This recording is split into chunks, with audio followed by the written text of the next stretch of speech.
orain suertatzen zaigun maingurua eta elkarrizketa hizkuntza gutxiatuen babes legelaren ingurukoa izango da. Hemen nire eskumaldean Juanjo Álvarez, Euskal Herriko Unibertsitateko zuzenbide pribatuko, internazional pribatuko katedratikoa, Zumaian jaioa eta une honetan Zarautzen bizitena. Besteak beste, Cuatro Cases bulegoaren aholkularia da, aholkulari juridikoa, Governance erakundeko idazkaria ere badugu. Gero beste alde batetik badugu Europar Mugimenduaren Euskal Kontseiluko idazkari nagusia izanikoa dela 2003-tik 2012 eta FEDIPeko presidentea da, Foro Español de Derecho Internacional Privadokoa. Beste alde batetik izan da bat esatearren Europar Batzordeko aditu juridikoa eta izendatu zen Justizia, Askatasun eta Segurtasuneko zuzendaritza nagusirako. Hemen nire eskerrean Juan Cruz Alli Aranguren, Iruñean jaioa 1952 urtean, bera Nafarroako Unibertsitateko Administrazio Zuzenbideko irakasle titularra da eta Valladolideko eta Nafarroako Unibertsitateko irakasle titularra. Eta UPN-ako edo Nafarroako Unibertsitate Publikoko ohorezko irakaslea. Horrezaz gainera, Juan Cruz Alli ezaguna da Nafarroako Foru Komunitateko lehendakaria izan zelako sasoi baten. Honek bere, argitaratuta ditu liburuak gehien bat administrazio zuzenbidearen, Nafarroako bizikidetasunaren eta beste gai juridiko batzuen inguruan. Hau ordena da programarena, orduan ez dago beste asmorik, badazpadan. Baten pentsaz ezakeen, igual adinetik hasi beharko genuela, baina ez. Patxi Zabaleta, Leizan jaioa da, 1957 urtean, idazlea da, politikari ere bai, euskaltzain osoa da, hemen behar bada pertinentena horixe dena, eta gero beste alde batetik aholkularitza juridikoan eta bulegaritza juridikoan dabilena. Euskaltzaina da esan dudanez eta gero bera ere hainbat libururen egilea da. Eta behar bada hainbat arlo landu dituena. Hala nola, narrazioa, novela, poesia, saioa, antzerkia. Eta beste alde batetik esan Eneri Zabaleta dugula beste aldean, mailaren beste aldean. Hau dugu aditurik gazteena, kasu honetan, 1974 urtean sortua da Baionan, gaur egun Iruñearen eta Baionaren artean bizitena, formazio zuzenbidean lizentziatua da eta doktoreza prestatzen dabil une honetan. Beraren gaia izan da kasu honetan Euskararen estatus juridikoa eta Euskararen 3 lurralde administratiboetan konparatzen ditu legeria modu ezberdinak. Beraren ibilbideari buruz, zer esan dezakegu, Le Manseko Unibertsitatean irakaslea izan dela eta baita Baionako fakultatean ere. Eta Euskaren erakunde publikoan lan egin du. Gaur egun tesia idazten ari da eta klaseak ematen ditu Baionako fakultatean. Orain, mailinguru prestatzeko antolatu edo prestatu ditugu 4 galdera, gure partaitzaileek lehendik dituztenak eta bakoitzak izango ditu 3 minutu galdera bakoitzaren inguruan bere iritzia emateko. Eta hasiko gara lehenengoz programan datorren ordenaren arabera. Lehenengo galdera, honekin hasiko gara zuzenean mailinguruan, izango litzateke zein dira zuri dagokizun lurralde eremuan hizkuntza ofizialen araudiak ekarri dituen ondorioak, hasiko litzateke Juanjo Álvarez. Eskerrik asko, eta eguerdion guztioi, nik momentu bat bakarrik erabiliko dut eskerrak emateko, netzako bi aldetik. Alde batetik Iruñera etortzagaitik beti ilusioz egiten dit, ez? Euskaldun berri naizenez, hemen lasaio azaltzen daun ere euskararekin, eta naiz eta dana prestatuta eduki, lasaio moldatzen naiz erderaz hitz egiten. Orduan, gai teknikoari buruz azaltzekoan nahiko motza sentitzen nago haindikan, da orduan erderaz azalduko. Baina bigarrena zen noski eskerrak emateko Euskaltzaindiari erronka hau mahai gainean jartzeagatik. Preguntarse qué supone el reconocimiento de una lengua oficial en el caso de referirme a la comunidad autónoma de Euskadi, no a Euskal Herria, y tenemos representantes de todos nuestros herrialdes para poder comentarlo, es como otras cosas en derecho lo que es y lo que debiera ser, ¿no? Sin citar demasiado texto legal, pero yendo a esta parte legal, el artículo 3 de la Constitución comienza por prometer algo que luego no cumple, que es una simetría entre lo que sean lenguas cooficiales. Rompe esa simetría y genera una simetría describiendo un deber de aprender y de utilizar el castellano que no predica del resto de lo que de una manera un tanto peyorativa alude el resto de lenguas. Hay una lengua y las demás lenguas, es el término que técnicamente se emplea, serán cooficiales si así lo prevén los respectivos estatutos de autonomía, ¿no? En nuestro caso, el artículo 6 del Estatuto de Gernika prevé esa cooficialidad. Tenemos el desarrollo de la Ley de Normalización del Euskera en el año 82 y tenemos una relativamente reciente ley del 2016, la de Instituciones Locales Vascas, que es un interesante ejemplo de las potencialidades que todavía no hemos desarrollado en la vertiente cooficial. La cooficialidad debería de servir para la simetría y debería de servir para la paridad o la igualdad. Eso mismo se ha predicado de otro sector en el que la Constitución predica lo mismo, que son los derechos civiles forales o especiales, ¿no? La jurisprudencia del Constitucional con los derechos no ha ido en la misma línea que con las lenguas, porque consagra una jerarquía de una lengua sobre las restantes. El ejemplo, una vez más, desgraciadamente, por cómo se gestó, es la sentencia 31/2010 sobre el Estatut catalán.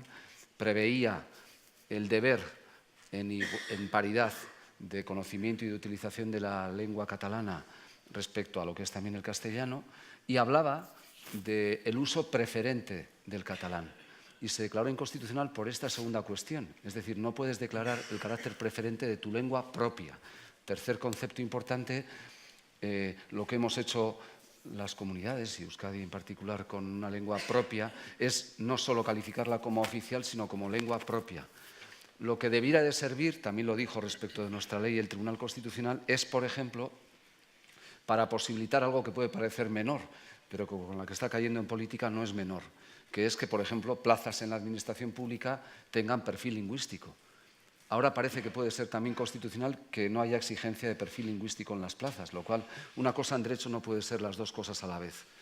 Y he de pararme ahí por los 3 minutos, pero hay muchas más cosas de las que podremos seguramente comentar, pero yo resumiría en señalar que el desarrollo que el Tribunal Constitucional ha hecho de las previsiones constitucionales ha ensanchado la asimetría de una cooficialidad que es formal pero no es material. Eskerrik asko, Juan Cruz. Muchas gracias en primer lugar al presidente, porque se nota que es amigo. Yo no tengo otro título para estar en esta mesa con gente tan conspicua que haber hecho algunos trabajos sobre el régimen del euskera en Navarra y haber vivido desde dentro los procesos que dieron lugar a este régimen. El ser y el deber ser son los dos elementos que nos movemos en el derecho. El ser es el derecho positivo, lo que hoy está vigente, y el deber ser lo que quiera el legislador en su momento. Por tanto, ahí está todo el campo de las aspiraciones que como elemento identitario pueda tener una comunidad sobre un elemento tan importante como es su lengua y su cultura y otros elementos. En el marco que hoy tenemos en el derecho español, lo acaba de decir Juanjo, tenemos un punto de salida, que es el régimen constitucional, que se desarrolla a través de los estatutos de autonomía, que son leyes orgánicas, y tanto la Constitución como los estatutos forman lo que llamamos el bloque de la constitucionalidad. Por tanto, el alcance de esa oficialidad única en todo el territorio o de la oficialidad en los territorios de las comunidades depende de la jerarquía entre estas normas. Yo creo que la Constitución dejó un camino abierto, y la prueba son los resultados que en el régimen de las lenguas han dado distintos estatutos, a la posibilidad de que el legislador autonómico potenciase ese contenido diferencial de un elemento de su cultura de su lengua, de su tradición, a los que se refiere el preámbulo de la Constitución. En el caso de Navarra, el camino, como siempre, es mucho más complejo. Es mucho más complejo porque antes de que se estableciese la ley orgánica, de que se negociase con el Gobierno, ya hubo en el año 80 un posicionamiento del llamado Parlamento Foral en favor de la cooficialidad. Pero simultáneamente a la declaración de la cooficialidad y exigir que se tomase en cuenta en la negociación de la Ley Orgánica de Reintegración y Mejoramiento, hubo también un pronunciamiento en competencia o distinto sobre la presencia en la enseñanza del euskera. Y a partir de ahí se establecieron 3 zonas. La zona de enseñanza del euskera, la zona de contacto y una zona en la que no había enseñanza en euskera. Esa división fue el fundamento de que en la Ley Orgánica de Reintegración y Mejoramiento se hablase de la zonificación, de crear 3 zonas. Zonas que en principio, según una interpretación, solo debían ser 2, la zona vascófona y la zona no vascófona. Sin embargo, en el escalón siguiente, que fue la ley foral, quedó muy claramente matizado que estábamos hablando de 3 zonas. A partir de ahí, de esa ley, que tuvo votos favorables, como es natural, y salió, porque era una ley de mayoría cualificada, pero también votos en contra, todo ha sido un largo proceso de conseguir, por una parte, establecer una cooficialidad que la Ley Orgánica de Reintegración y Mejoramiento no establece, o de evitar la división en 3 zonas que se deriva de la Ley Orgánica de Reintegración y Mejoramiento, con lo cual quedaría reducido a la zona vascófona y el resto zona no vascófona. Este intento se ha visto manifestado y plasmado en el desarrollo reglamentario. Aquel dicho de Romanones, que hagan los diputados la ley y haré yo el reglamento, tuvo una literalidad total en el desarrollo reglamentario de la ley foral del euskera. Hubo un primer intento, y aquí está quien era el director general de Política Lingüística en aquel momento, de al amparo del desarrollo de la ley, mejor dicho, de la ley foral, pero utilizando como criterio hermenéutico interpretativo la Carta Europea de las Lenguas Minoritarias, se pretendió llenar de contenido a la zona mixta y también dar posibilidades a la zona no vascófona. Este proyecto fue elaborado, fue aprobado, pero luego fue objeto de multitud de modificaciones que han buscado eliminar la posibilidad de que la zona mixta existiese, cosa que ya la realidad sociolingüística ha hecho imposible y está completamente consolidada. Juan Gorroz. Acabo. Eskerrik asko. Patxi? Bai, galdetzen zaigu egunon guztioi eta lehendikan ere hemen geunden, zin esan ongi etorriak ongi zaudetelako. Galdetzen zaigu legearen ondorioez bakoitzari dagokigun lurralde eremuan. Lurralde euskararen eremu guztiak dagozkigu, baina nik Nafarroari buruz mintzatuko naiz, hori delako nire ustez galdetzen zaiguna. Juan Cruz Allirekin nire bizitzan eman nuen lehendabiziko maingurua, ez dakit berak gogoan daukan, 1976an Andosilan euskarari buruz ere izan duzen. Hau ez da bigarrena, baina bai gai berari buruzkoa. Nik uste dut ondorioak gauza bat direla Nafarroako legeari dagokionez eta edukia beste gauza bat dela. Ondorioak zalantzarik gabe, inkesta soziolinguistikoak erakusten duten bezala, bai irakaskuntzan, bai bizimodu sozialean, eta baita ere beste arlo batzuetan, euskarak aurrera egin du azkeneko 40 edo 50 urte hauetan Nafarroan. Ondorio guzti horiek ez dira legearenak. Legea baino lehenago, hasi ziren gauza asko egikaritzen Nafarroan, esate baterako, ikastolarik gehienak aurretik sortuak dira. Ikastola publikoak egiteko alegin garrantzitsuak edo esanguratsuak, esate baterako Iruñeko ikastola municipala eta abar, legea baino lehenagokoak dira. Ez dira legearen ondorioak, baina legeak balio izan du baita ere hori tinkotzeko. Egia da, legea askoz ere hobeagoa izan zitekela. Baita konstituzioa gogoan hartuta ere. Konstituzioak esaten du, bere 3. artikuluan esaten duena, baina esaten du, hizkuntza propioa edo berezkoa dagoen tokietan ofiziala izango dela. Ez zuen ezartzen nahita nahiezkorik Nafarroan eremuak izan zitezen. Are gehiago, beste alde batetik, parlamentuak ere, Juan Cruzek gogoratu du, hartu zuen erabaki bat, Nafarroa osoan hizkuntza ofiziala izan zedin euskara. Ez da horrela gertatu.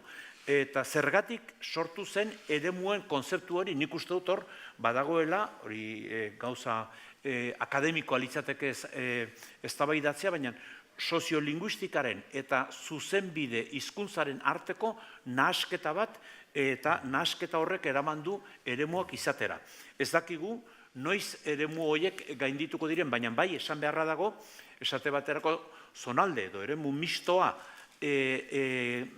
zabaltzen joan den einean, esate baterako Tafalla eta Olite eta beste herri batzuk zonalde mistoan sartu direnean, ez dela inolako eragozpenik edo arazore berririk sortu. Beraz, momentu honetan eremuak kentzea, Nafar askok defendatzen dugun aldarrikapena da, beste batzuk horren aurka egongo lirateke, baina mahai gainean jarri beharra da. Berriro, eta honekin bukatuko dut, adieraziz. Legearen ondorioak eta legearen edukia bi gauza ezberdinak dira. Ondorioak, behar bada, ez dira hain txarrak egiten baldin badugu konparaketa oso bat. Ez dira denak legearen ondorioak. Eta bigarrena, legearen edukia aldiz nire ustez eztabaidagarria da eta sakonki eztabaidagarria ere Nafarroan artean egiten duen ezberdintasunarengatik. Eskerrik asko, Patxi. Eneriz? Bai, egun ondenei, eta mire esker, nik ere eskerrak emaiten dizkizuet, gonbidapen hori luzatzeagatik. Nire kasuan, Lapurdi, Baxenabar eta Siberuari buruz mintzatuko naiz, eta ondorioez, araudiaen ondorioez galdetu didazue, eta nik uste araudiak berak baino gehiago Frantziako estatuaren testu inguruan mintzatuko nintzateke egon dela ideologia eta praktika politiko, administratibo eta judizial bat zeinak frantsesaren batasuna eta bakartasuna implementatu duen. 16. mendetik hasita, frantses iraultzatik pasata eta 3. Errepublikako politiketatik iraganda, estatuaren hizkuntza bezala, nazioaren hizkuntza bezala, eta gero jendearen hizkuntza bakarra, frantsesa izan dadin, ideologia bat plantan eman da, araubidean, araubide konstituzionalean bederen, oso berant txertatu dena, 1982an bakarrik agertzen baita frantsesa hizkuntza bezala, errepublikako hizkuntza bezala. Zer ekarri du ideologia horrek, gaur egun, zailtasun handiak direla, frantsesaren bakartasun horren ondoan beste hizkuntzak, eta gure kasuan euskarak, lehen aipatu da hizkuntzen arteko berdintasuna, nik errango nuke horretara iritsi gabe ere, espresio leku bat izatea. 70 hamarkadatik aintzina, mugimendu sozialek bultzatuta, bai egon dela paradoxa bat, ez? Frantsesa herritarren hizkuntza bakarra bihurtzen ari zen heinean, zeinbat eskualdetan, Ipar Euskal Herrian sendoki, herritarrek haien hizkuntzaren bizi berritzearen aldeko mugimenduak iragan zituzten, eta mugimendu horiek beti txokatu dute ideologia horrekin, eta gaur egun euskarak duen lekua espresio bide hori murritza da, eta hein handi batean bada Frantziako botere politiko, juridiko eta administratiboak toleratzen duelako, hainbat ere mutan, frantsesaren bakartasunaren salbuespen gisa, euskarak presentzia bat izan dezan, batez ere edabide batzuetan eta eskolan. Beraz, horiek dira oztopoak eta hizkuntza politikaren ikuspegitik, are zailagoa bihurtzen du panorama horrek euskara bizi berritzeko hizkuntza plangintza eta politika eraginkor eta transbertsal bat eramatea. Badirudi 1980-2000 hamarkadatik badela kontsentsu sozial eta politiko bat euskararen erakunde publikoaren sorrerarekin, Euskal Elkargoak bozkatu duen hizkuntza politikarekin, lehen aipatu da PI Bask eta eman diren desmartxetan, badela hizkuntza politika bat euskararen alde eramateko kontsentsu antzeko bat, baina eguneroko implementazioan ideologia horrek, frantsesaren bakartasunaren ideologia eta praxis horrek, sekulako oztopoak ematen dizkio. Eskerrik asko, Neriz. Bigarren galderari erantzuten Juan Cruz Zaili hasiko da. Zer deritzozu Espainiako gobernuak gertatzen diharduen hezkuntzaren legearen proiektuan hizkuntzako ofizialaren arautzea autonomia erkidegoen eskuetan ustea?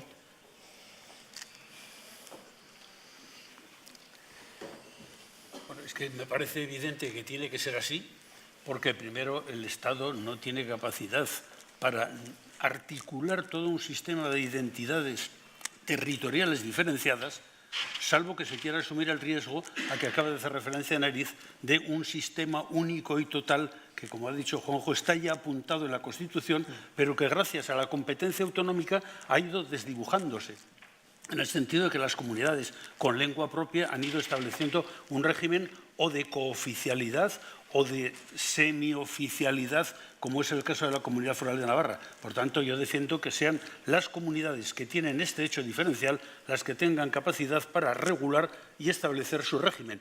Regulación que dependerá, como es natural, de las mayorías que en su Parlamento correspondiente se puedan formar. Eskerrik asko. Juan Cruz, Patxi? Bai. Nik ere bat egiten dut iritzi horrekin, baina erantzigi nahiko nuke ekimen hau, Estatuaren ekimen hau, badirudi, ari dela garatzen LOMCE izeneko legea, lege organikoa, aldatzeko dauden elkarrizketetan. Badirudi, hori izanen dela negoziaketa eta elkarrizketa zail batzuen kasua. Eta horregatik zaila dirudi hor iritsi ahal izatea, nolabait esateko jokabide zehatzak ezartzera. Edozein kasutan. Hezkuntzari dagokionez, eta ez soilik hezkuntzari dagokionez, hizkuntza koofizialen arteko harremana bakarrik erkidego autonomien esku izanik arautu daiteke. Estaduak ez bailuke hor izanen beste jokatzeko modurik. Orduan, beraz, ahalegin hori itxura guztien arabera Kataluniako egoeratik pensatuta bultzatzen ari dira, baina ongi etor liteke beste erkidegoetan ere. Eskerrik asko, Patxi. Eneriz, Frantziako Errepublikari dagokionez? Bai, nik pixkat behar horietan sartu gabe simil edo konparaketa batera joan nahi nuke. Euskararen edo hizkuntzako ofizialen arautzea noren esku egon behar den galdetzeak bai darama estatu ereduari buruzko galdeketa bat. Hau da, Espainiar estatuan autonomia printzipioarekin batera eskumen batzuk botere desberdinen artean banatu dira eta eskumen horiek arautzeko eta regulatzeko botereak ere banatu dira maila gora edo berago batean. Orduan, ditugu autoritate desberdinak, Estatu Zentrala, Madrileko Parlamentua, eta autonomiak araubide horiek nola banatu eta diren gogoetak eta eztabaidak egon daitezke. Frantziaren kasuan, erabat desberdina da eztabaida, Frantzia estatu unitario bat delako, eta beraz, botere legislatiboa batik bat, ez delako banatzen, batasun horren izenean, legeak bakarrik Parisen egiten dira. Orduan, hezkuntzaren araubidea, euskarazko hezkuntzaren araubidea ez dagokio Euskal Elkargoari, ez dagokio Bretainiako eskualdeari, ez dagokio Kortxikako elkargoari, baizik eta Pariseko boterei dagokie, eta ze gertatu da araubide horretan, praktikatik abiatu ziren lehenengo irakaskuntza batzuk, pixkanaka borroka bat egonda estatuak ezagutu eta arautu ditzan. Egonda sekulako problema, euskarazko hezkuntzaren kurrikulum bat estatuak ez zuen arautzen adibidez, beraz bazen hezkuntza elebidun bat, baina euskara ematen da, baina ez zegoen kurrikulumik.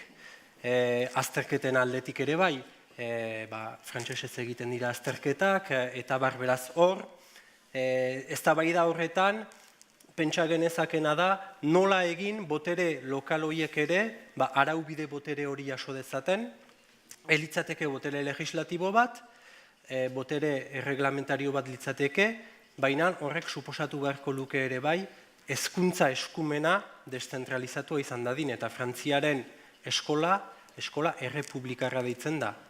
Eta errepublika bat eta delega ezina bezala ikusten da. Oso zail ikusten dut, eztabaida hori plantan eman dadin, eta beti estatuaren esku egonen da arautze hori, eta beti egongo dira borroka horiek aktoreen eta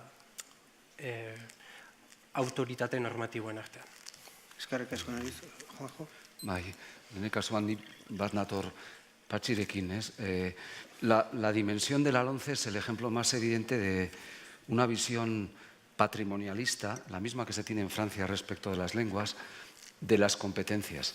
El Estado parte de la base de entender que a través de una normativa básica puede alterar una propia previsión constitucional, limitando a las comunidades que tenemos la cooficialidad el desarrollo normativo. Pero hay una visión política, azkenean binobio nahiko perversoa da zuzenbide eta hezkuntza, ez? Baina hay una visión lamentable, diría, desde el punto de vista político, que es entender que todo lo que sea normar, regular, lo que es la cooficialidad, significa afectar a la igualdad del castellano con la lengua cooficial, porque obviamente si tú normas sobre la lengua minoritaria, que es tu lengua propia, vas a tender ni siquiera a privilegiar, a potenciar especialmente el desarrollo de la misma.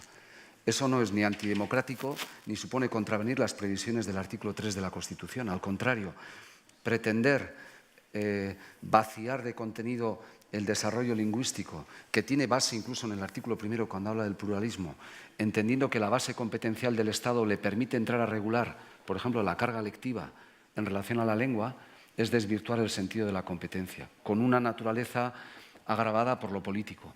Al final, en las lenguas, como en otros ámbitos, hace falta un elemento de gobernanza que no hay. No existe porque nos estamos fijando en un problema menor cuando lo relevante debiera de ser cómo conceptuar el desarrollo del euskera en una sociedad multilingüe, multicultural, tecnificada, tecnologizada y todavía analfabeta en cuanto al sentido cívico que tiene que tener el respeto a la lengua. Estamos volviendo a un espíritu del 78 desde ciertos gobiernos y que ahora tenga que estar debatiéndose, dar marcha atrás a la LOMCE en una desviación que no se sostiene si realmente el tribunal acabará juzgándolo con la propia jurisprudencia del Tribunal Constitucional. Incluso con la 31/2010 sobre Cataluña, lo que se hizo en la LOMCE no tiene sustento constitucional. Pero es una dimensión compleja en la que igual puede salir en el debate. Yo creo que la preocupación debiera de ser otra. La preocupación debiera de ser la vulneración de derechos lingüísticos ayer, no permitiendo a un abogado entrar a defender a sus acusados porque exige entrar en catalán, cuando la lengua cooficial implica, en eso no hay objeción alguna por el Tribunal Constitucional, que la Administración y los funcionarios o funcionarias de la Administración del Estado han de recepcionar solicitudes o peticiones que se realicen en una lengua cooficial. Si tú incumples ese derecho lingüístico, vulneras dos derechos, el de defensa y el lingüístico. Y aquí hay una conurbación perversa en torno a la suma de competencias para desvirtuar el verdadero alcance de la política lingüística. Eskerrik asko, Juanjo. Orain Patxi hasiko litzateke erantzuten hirugarren galderari. Noraino heldu beharko luke zure ustez hizkuntza ofizial bat baino gehiago dagoen lekuan hizkuntzen gaineko araudi batek? Galdera honetan, hitz nagusia, garai batean esango genuke, galdegaia da noraino. Hau da, zein diren helburuak edo zein diren xedeak.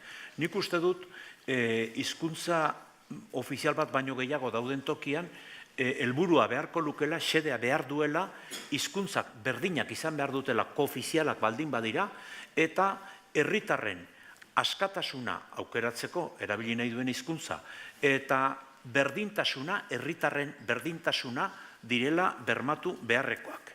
Berez, helburu hoiekin jokatu beharko litzateke araudi edo arautegi hori egiterakoan. Irizpide hauek bilduak daude esate baterako hizkuntza eskubideen adierazpen universalean Barcelonan 1986an egin zen orduko hartan. Eta nik uste dut, irizpide horiek hartuta, helburu horiekin egin beharko litzatekela arauketa hori. Beraz, nik hori erantzungo nuke, eta hori jetxiaz eta Nafarroako kasuari atxikiaz esango nuke, Nafarroan zalantzarik gabe, ondorioengatik baino gehiago, duintasunarengatik berarengatikan, Nafar guztiok eskubideetan eta aukeran berdinak eginen gaituen euskararen lege bat izan beharko litzatekela ezarri beharrekoa. Inposaketarik ez dadin egon. Hain zuzen ere, nolabait esateko galdu dugun eztabaida eta irauli beharko genukena da. Ofizialtasuna ez da bete beharrak edo obligazioa jartzen dituena. Ofizialtasunak eredu koofizial egoki batean aukerak eta askatasuna dira ematen dituenak. Eskerrik asko, Patxi. Eneriz? Bai, galdera honetan nik bi gauza bereiziko nituzke ez. Arautegiak nola izan behar du hizkuntza bat baino gehiago ofiziala direnean, bi eremu lirateke lehenik hizkuntza estatusari dagozkion kontuak, hori ez, estatus ze balio juridiko duten bizkuntza ofizialek, eta hor bain ere ustez berdintasun bat implikatzen duela, ez, ko-ofizialtasun horrek, ondorio juridikoetan, autoritate publikoen erabilpenean, eta abar, eta gero bai bereiziko nukela, hizkuntza politika aldetik dauden helburuak, arautegiak, helburu horien arabera, ere bai, modalitate desberdinak finkatuko lituzkelako.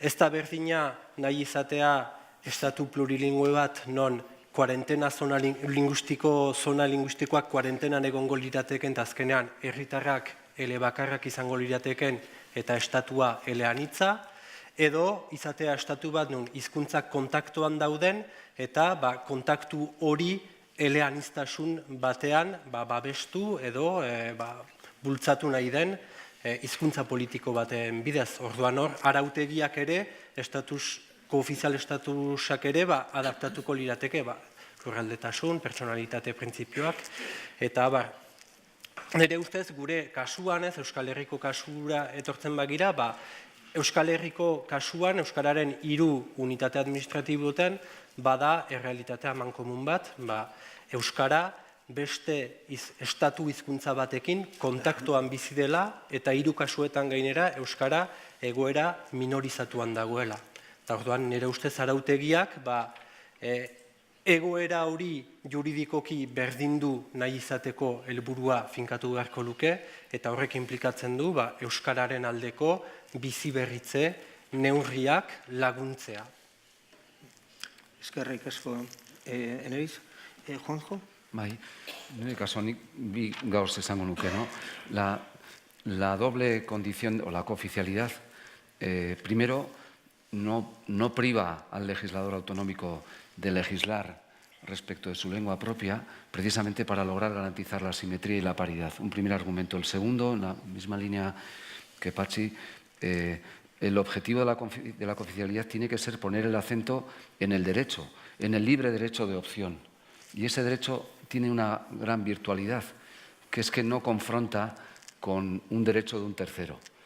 La capacidad libérrima de optar por la lengua que a nivel privado o público yo desee emplear no conculca ningún derecho de ningún tercero. Y cuando el ejercicio de un derecho que ha de tener su límite natural en la afección que pudiera tener al derecho de un tercero no lo genera, tiene que haber una regulación que sea mucho más sugerente que la que tenemos a día de hoy. En Euskadi, seguir hablando de la ley de normalización lingüística es poner puertas a una realidad lingüística que tiene otro tipo de problemática y que está muy compartimentalizada, incluso en sectores y en vectores, y que todavía no ha terminado de afrontar el ámbito de la interacción público-privada, ¿no? Porque en el ámbito de lo público y privado yo soy un consumidor que llego a un lugar y que exija la rotulación en bilingüe o que exija que pueda tener alguien que se dirija a mí en euskera o a quien yo pueda dirigirme en euskera y me entienda, no perjudica el derecho alguno de ningún otro consumidor erdaldun, que sea castellano.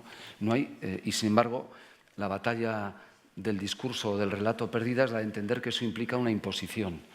la doble oficialidad significa la garantía y la posibilidad de la opción. Y la opción solo se puede llevar adelante respecto de la lengua propia potenciándola, nunca en deterioro o perjuicio. Eso mismo se ha dicho casi literalmente respecto al derecho civil foral especial. Yo no estoy arrinconando al castellano si preveo una regulación sucesoria en la Ley 5/2015 vasca previendo una legítima distinta de la castellana, porque puedo hacer una legítima conforme al derecho castellano. Luego, la previsión que confiere un derecho y no impone un deber a un tercero ha de tener un refrendo normativo que supere el corsé actual. Creo que es fundamental para lo que va en dirección contraria en los aires políticos, avance en otra dirección desde el punto de vista legislativo. Eskerrik asko, Juanjo. Juan Cruz. Para establecer un régimen de cooficialidad yo creo que hay que partir de dos principios. Primero, de un conocimiento de la realidad sociolingüística para ir marcando el paso necesario para que la sociedad asimile una cooficialidad. Y una vez establecida esa idea de capacidad de la sociedad para asumir una nueva realidad en la política lingüística, partir de dos principios. El principio de libertad de las personas, tanto para ejercitarse como persona, como agentes sociales, para establecer la organización de centros escolares, de iniciativas sociales, de iniciativas culturales, etc. Y luego el de los medios, el principio de los medios, que sería el de la igualdad en el acceso a los medios. Pero eso depende, vuelvo a decir, es un planteamiento a futuro de cuál sea la realidad sociolingüística de cada comunidad y de cada territorio.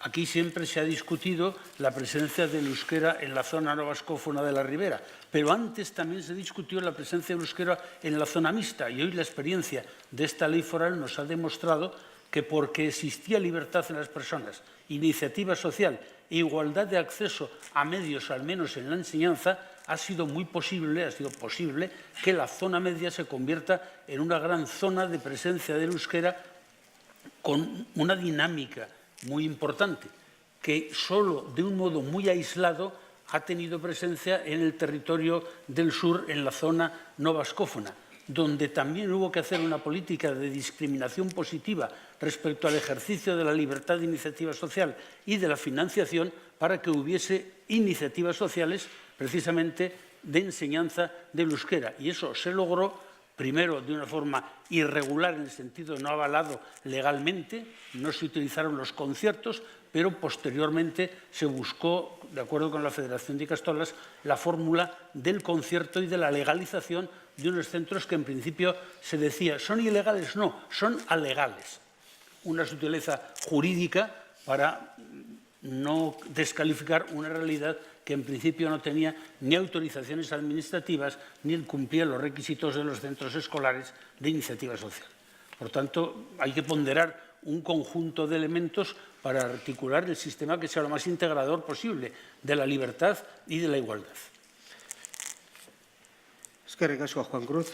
Bueno, laugarren galdera hauxe izango litzateke. Eta etorkizunari begira, zuen ustez zeinek izan beharko luke hizkuntza ofizialen gaineko arautegi baten oinarria. Eneritz? Ni galdera horri erantzuteko berriz abiatuko naiz, gure Ipar Euskal Herriko egoeratik. Badugu oinarri aski paradoxiko bat, non baden konsensu politiko bat, eta ez dakit konsensu soziala, edo behintzat bada mugimendu sozial aski dinamiko bat, non aipatzen den euskararen gibelatze soziolinguistikoa gelditu nahi dela, eta euskara bizi berritu nahi dela. 2006an euskararen erakunde publikoak bozkatu zuen hizkuntza politikan, helburua markatzen da, hiztun osoak sortzea dela helburu, eta lehentasuna belaunaldi berriak. Nirik horri hizkuntzaren bizi berritze baten helburua deitzen diot. 2017an Euskal Elkargoan bozkatu zen hizkuntza politikan, euskararen egoera bizi berritu behar dela eta neurri sendoak behar direla adierazten da. Ze gertatzen da, helburu hori martxan emateko babes juridikorik ez dagoela. Lehen aipatzen nuen, frantsesaren bakartasunaren printzipio hori delako zuzenbidean nagusi. Orduan, oinarri hortatik abiatuz, nire ustez, egin behar den lana, olako egoeran bi dira alternatibak. Edo praktikak zuzenbidearen arabera moldatzen dira, edo zuzenbidea praktiken arabera moldatzen da. Eta nik uste, badela, Ipar Euskal Herrian, Euskararen biziberritzearen aldeko kontsentsu sendo bat, eta horri erantzun juridikoak eman behar zaizkiola. Erantzun egokiena, teoriatik joan da, lehen ikusi ditugunak ikusita, izan daiteke koofizialtasun estatus bat, hizkuntza eskubideen ezagupen bat, ze gertatzen da, Frantziaren eredu juridiko eta politikoan, hori oso zail ikusten dudala, direlako txokatzen duelako Frantziak berdintasun printzipioarek irakurketa bereziarekin, eta hori aldatzea oso nekez ikusten dudalako. Zein izan daiteke beste alternatiba bat? Ulertzen dut hori koofizialtasunak galdegin behar dela, baina plan B bat, Brexitan iduriz ez dago, baina guk plan B bat izatekotan, agian euro kartaren inguruan landu den desmartxa bat izan daiteke aintzinai bide bat, zein da desmartxa hori, eskubideen arteko talka hori gainditzeko autoritate publikoen bete beharretan insistitzea eta engaiamendu bat hartzea, autoritate publikoek hartuko ditugu neurriak, euskara zabaltzeko, erabilpenan, hezkuntzan, aisialdian, eta abar, horrek lehen aipatzen duen frantsesaren bakartasunaren eredu horrekiko, ez dakit involuzio bat, edo evoluzio bat behintzat markatuko luke, eta lehen urratxe interesante bat izan daiteke. Eskerrik asko, Neriz. Juanjo? La vitalidad y el prestigio de una lengua no depende del estatus, pero el estatus es importante. Lo primero que debiera de preverse es una garantía, un blindaje, se diría hoy jurídicamente, de una simetría y de una paridad. Hoy día tenemos una asimetría y una jerarquía y solo se puede corregir normativizándolo, que es lo más democrático que pueda haber en un territorio como el nuestro en el que conviven dos lenguas. Y regularizar una situación anómala, porque se pone el acento en el terreno educativo como servicio público con independencia de la gestión, pero hay que regularlo en cualquier ámbito de lo público. Y el ámbito de lo público es el consumo, lo mercantil, la justicia, que es la gran olvidada en esa cuestión, cumpliendo efectivamente la Carta Europea de Lenguas Minoritarias, ¿no? Yo creo que ahí habría un elemento clave a día de hoy en lo que afecta a Euskadi como comunidad.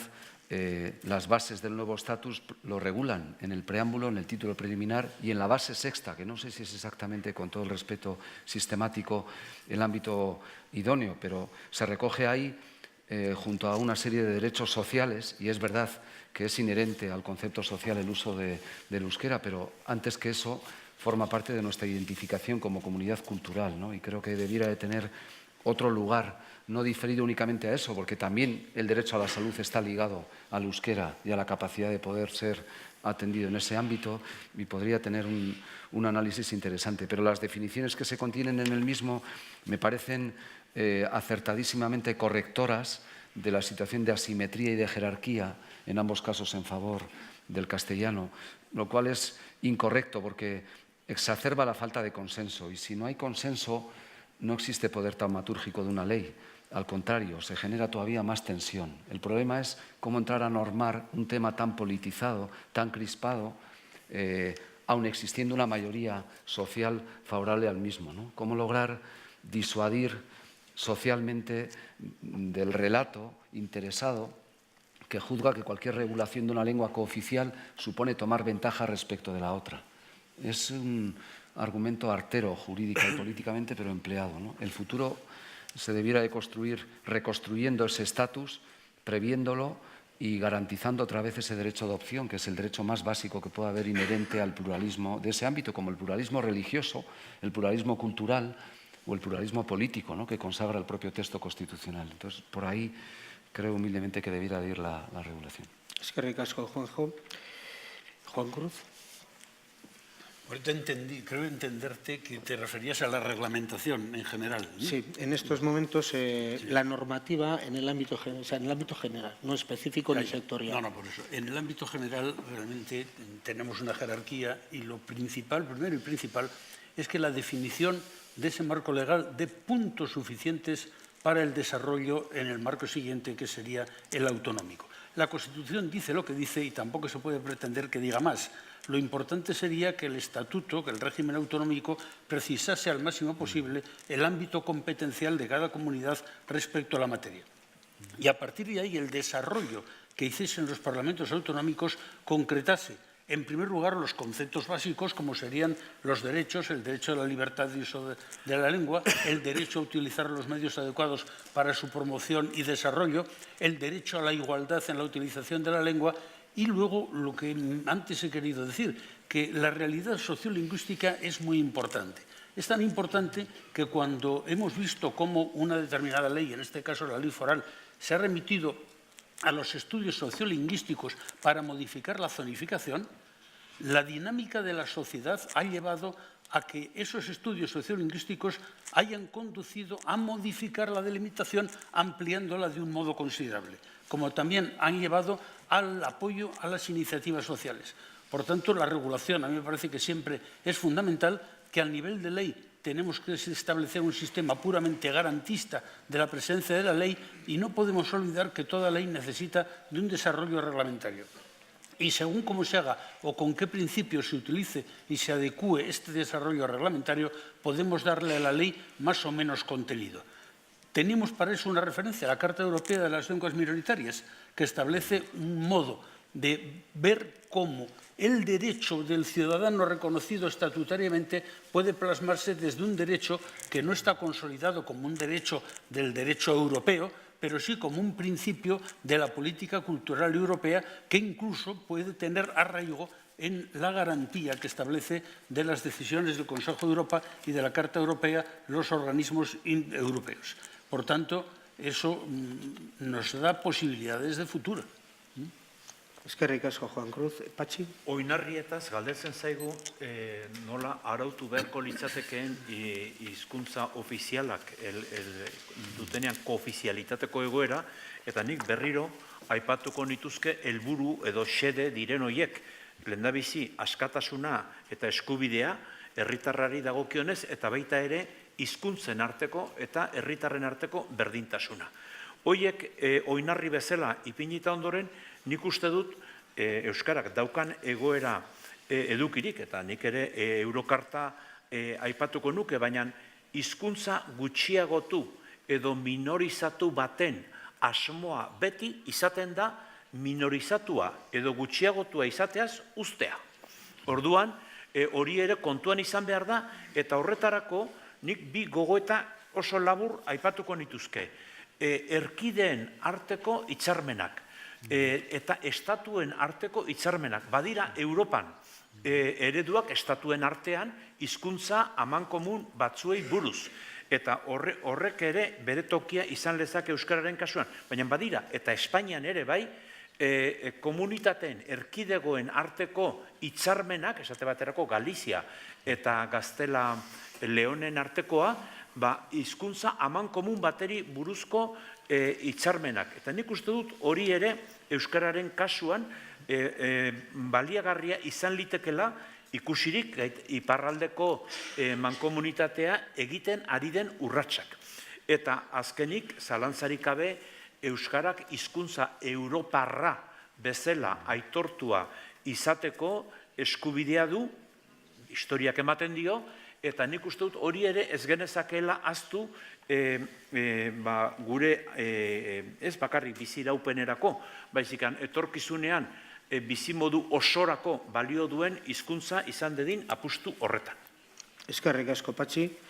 Bueno, zuen artetik galdera bat heldu zaigu, eta onartzen bai da zue, nik galdera zuzenduko nieke Juan Cruzi eta Patxiri ematen duelako komunitatearen inguruko zerbait dela. Beste esparruetan, osasunean, hezkuntzan, zerbitzuetan, legeak eskubideak sailkatu edo murriztu ditzake biziren tokiaren arabera, komentatu dugun zonifikazio gaia da berriz ere, ez da, euskararekin ez alda sortzen nafarren artean diskriminazioa. Beraz, baskuentziaren legea legala bai, baina antidemokratikoa ote da. Edo ala limon, edo zen moduan. Bueno, es legal y es democrática, porque la aprobó con una mayoría cualificada el Parlamento de Navarra y mientras no se demuestre lo contrario es una institución democrática. Otra cosa es que el marco que estableció en esa legislatura concreta y los posicionamientos políticos que hubo en aquel momento hoy pueden no responder a la realidad, incluso no solo sociocultural, sino también sociopolítica de la comunidad foral. Nadie ha planteado posteriormente una modificación para establecer la cooficialidad. Y yo estoy convencido de que esto no se ha producido, primero por las dificultades que tiene buscar el quórum cualificado para una ley de esta naturaleza y, en segundo lugar, porque vía los estudios sociolingüísticos y la modificación que ha venido haciendo del Gobierno de Navarra y luego ha ratificado el Parlamento por la demanda social de la delimitación, la zona mixta ha ido ampliándose de una forma bastante considerable donde existía iniciativa social. Y, en tercer lugar, porque aunque fuese criticado el régimen de la zona no vascófona, en cuanto ha habido iniciativa social, ha habido consenso suficiente en el Parlamento para, normalmente vía presupuestaria, buscar soluciones a la financiación de las iniciativas sociales en la zona no vascófona, con lo cual esas iniciativas han quedado consolidadas. El debate sobre estas iniciativas en la zona no vascófona se planteó en su momento entre si donde hubiese demanda, bien zona mixta o zona no vascófona, si había demanda, articular una línea en la red pública o, siendo esto, a juicio de quienes debatieron en aquel momento, excesivo, dejar que fuese la iniciativa social. Y este es el camino que al final se siguió desde la época del primer gobierno democrático, que fue del PSOE. Dejar que haya iniciativa social y luego vamos a ver cómo se regula esa iniciativa social, tanto respecto a los cumplimientos de las exigencias docentes, educativas, de dotación de medios, como a su financiación. Y esto al final se resolvió concertando, pero como mucho hace 2 o 3 legislaturas, no hace más, por un acuerdo presupuestario que hubo con la Federación de Ikastolas. Eskerrik asko, Patxi. Ez nago guztiz ados Juan Cruzekin arlo honetan. Lehendabizi, egia da, egoera soziolinguistikoa beti gogoan hartu behar dela. Baina hori da, egoera soziolinguistikoa. Eta lege honek, Baskuentziaren legeak, 1986ko Euskararen legeak, Nafarrak ezberdintzen ditu non dauden arabera. Ez zein diren, zeren eta nik neuk edo zeinek Elizondon dagoenean eskubide batzuk ditu, Iruñean dagoenean beste eskubide batzuk ditu, eta Tuteran dagoenean beste eskubide batzuk ditu. Ez du esaten inoiz Elizondokoa edo Iruñekoa baizikan esaten du herritarra non dagoenaren arabera. Nik uste dut horrek baduela jatorrian, legearen jatorrian bertan, nahasketa hori, soziolinguistikaren eta hizkuntza zuzenbidearen artekoa lehen aipatu bezala. Eta egia da, Euskarak aldaketa sakona izan duela esate baterako irakaskuntzari dagokionez eta Juan Cruzalik zehaztasun batzuk eman ditu.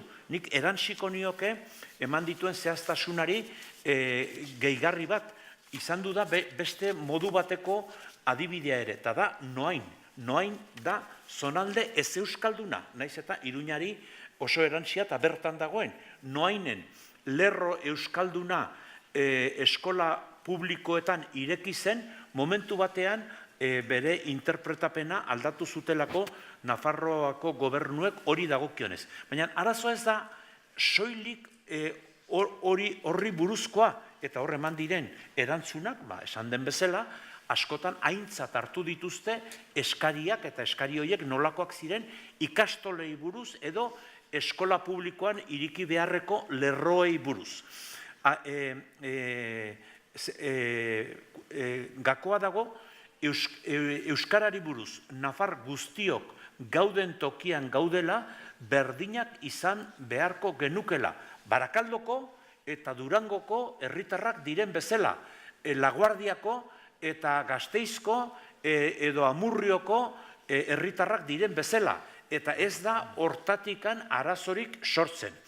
Nafarroako hizkuntzari buruzko historiak, azkeneko 40-50 urte hauetan beti ere, erakusten diguna da, badago euskararen aurreratze bat neurri askotan, soziolinguistikako inkestek esaten dutena bezala, baina aurreratze hori izan du da legearen aurretik, legeak dirauen bitartean, eta batzuetan legearen saietxetik ere. Horrek ez du esan nahi, lege horrek ondorio ez txarrak edo onak izan baditu ere arlo batzuetan behintzat, legea bera ona denik. Eta eztabaida hori nik uste dut Nafarroako gizarteak maigainean daukala, eta edozein kasutan demokratikoki eztabaidatu beharrekoa da. Legezkoa da Nafarroako legea? Egia esan parlamentuan eztabaidatu zen, baina LOMCE ere bai, parlamentuan eztabaidatu zen, eta nik uste dut LOMCE ez dela demokratikoa, eta Nafarroako euskararen legeak ere gabezia asko dituela demokratikoa bezala aitortzeko, naiz eta bere ondorioak onak edo txarrak izan du diren, eztabaida hori beste eztabaida bat izango litzateken. Eskerrik asko, Patxi. Lehenengo eta bat, eskerrak eman edizkizuet, oso txintxo portatu zarete. Eskerrik asko zuen arretagatik, eta urrungor arte. Eskerrik asko.